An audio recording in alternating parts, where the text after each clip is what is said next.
Have you ever found yourself juggling work, school, social life, and sleep? Or stressing out because of the million things you have to do? Or watching Netflix while desperately trying to avoid the work that's due tomorrow?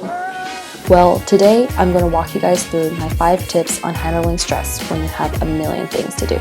So right now I'm juggling a full-time job, 2 courses at school, and also trying to post weekly YouTube videos, which I'm not really good at. So time management was definitely a skill that I had to learn if I wanted to have a part-time job while going to school full-time, while having a social life and having sleep, and also just having time for myself. And I hope these tips are going to be able to help you guys too. The first thing I like to do is I keep a Google Calendar on my phone. If you guys have an iPhone, you might want to use Apple Calendar, but I like to use Google Calendar because my phone is an Android. I use Google Calendar for everything, and I like to color code the different types of activities I have. For example, if I were to go out to eat, that would be in pink, and I find that color coding my activities help me be able to see specifically what type of thing I'm going to be doing that week. I find that having a Google Calendar has also really helped me manage my stress levels as well, because when you can see what you have planned ahead of time, it can help you manage your time more effectively. Another thing that I also want to put on my Google Calendar is all the assignment due dates that I have for school. So if you guys are in school, I do recommend you guys to do this. So if you have a midterm or final or any big assignments that you have to do. The second tip is to plan your week at the beginning of the week. So I either find time on Sunday or Monday, and I would write out everything that I have to do in that week, whether it be doing readings or schedule an appointment. Everything that is a to-do list for that week, I would write it down, and I can schedule my time to see which days I could take off something on that to-do list. Hopefully at the end of that week, I would be able to do everything on my list, but a lot of the times it does get pushed to the next week, which is totally fine. But I find that this also helps manage my stress levels because I can clearly see everything that I have to do, so I don't accidentally forget something. When I do feel stressed, I write down everything that I have to do. This is kind of similar to what I do at the beginning of the week, but sometimes I don't actually do that every week. So when I don't do it, I do feel a lot of stress because I have so many things to do. So I actually just write everything out. I like to tackle the small things first, because when you do a bunch of small things, it feels like you're doing a lot and you're feeling really productive. Honestly, sometimes it's okay to just do small things. As long as you're doing something off of your list, or you're just getting one thing done a day, that's still something that you did that day, which is a win. If there is a daunting task that I really don't want to do, and it's like something big and it requires a lot of time, I usually just dedicate one full day just to do that one thing, because that thing is usually something I've been putting off for months and I didn't want to do it.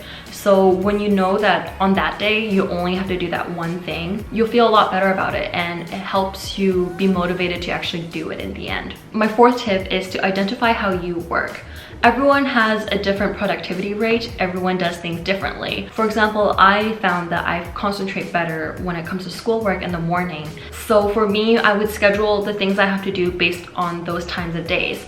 Some people might be night owls, they study better at night, and some people might find that they study better in the morning. So you want to wake up earlier so you can study. My last tip is figure out how much time you're spending on each of your commitments. So there's this thing that someone told me before, and it's to list out everything that you're committed to do in a week. And then you dedicate how many hours or minutes you take to do that specific thing. For example, you will write out that you have to go to work, you have to commute to work, you have to sleep, you have to eat, maybe you have some club activities where you need to do school stuff. And then you dedicate how many hours it takes to do each of those things. For example, work would be 8 hours, commuting is maybe 1 hour in total in a day. And then add it all up at the end and see how much time, how many hours you're dedicating to each thing in a week. Sometimes people find that they're actually overcommitting to things, which means that the amount of hours that they have to dedicate to each commitment is more than the amount of hours there are in a week. And that's when you know you might be taking on too many things for yourself to handle. So I recommend you guys doing this activity if you do find that you're always overstressed and you have too many things for yourself to handle. We live in a day and age where our self-worth is largely comprised of our job title, our productivity, and our social status. And I think it's important to remember that sometimes overcrowding your schedule will usually just result into exhaustion and burnout. I also suffer from this a lot too. I find that sometimes I go into a hole of thinking, I'm not doing enough or I'm not productive enough. And I find that everything that I do or every day that I go through, if I'm not feeling productive, I feel like that's just a wasted day. I think it's important to remember sometimes, and I also tend to forget as well. It's good and healthy to take a break sometimes, and remember to reward yourself when you accomplish something big. Take things one step at a time, and just remember that in the end, everything will be okay. Thanks everyone for watching my video. I hope to see you guys in the next one. Bye!